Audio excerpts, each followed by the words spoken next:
it's pretty exciting, and the fact it's opening on my birthday is really exciting. Listen, I think it's a great time right now in movies for original content, and I think a movie like Shadow Force kind of fits that bill, and I'm really excited to see what audiences make of this movie because I think it's very good. It's very funny, it's very touching, it's got a great angle. I think it's stuff you don't see that much anymore. And I think right now, again, as we're seeing this kind of resurgence, audiences coming back to the theaters, it's a great time to be this movie and with this audience at this time. I think, when you've got like Omar and Carrie and the cast that we have, which is so strong and so good, it's just a joy. And I think the movie's really going to play with an audience. I think it's a lot of fun. In movies like these, you don't necessarily see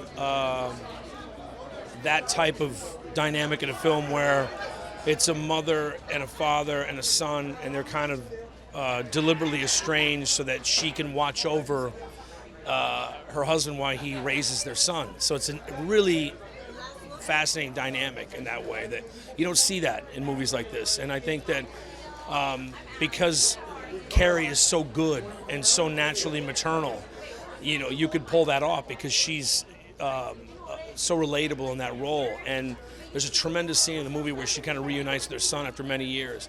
And it goes from this really kind of hardcore action scene to people crying. I watched people cry in the theater 10 seconds after this intense action scene. So that's kind of a credit to her, to Omar, to kind of what the movie kind of means to people. And I think, again, you don't explore these things often in movies like this. So it's a lot of fun and really interesting to kind of have that exploration.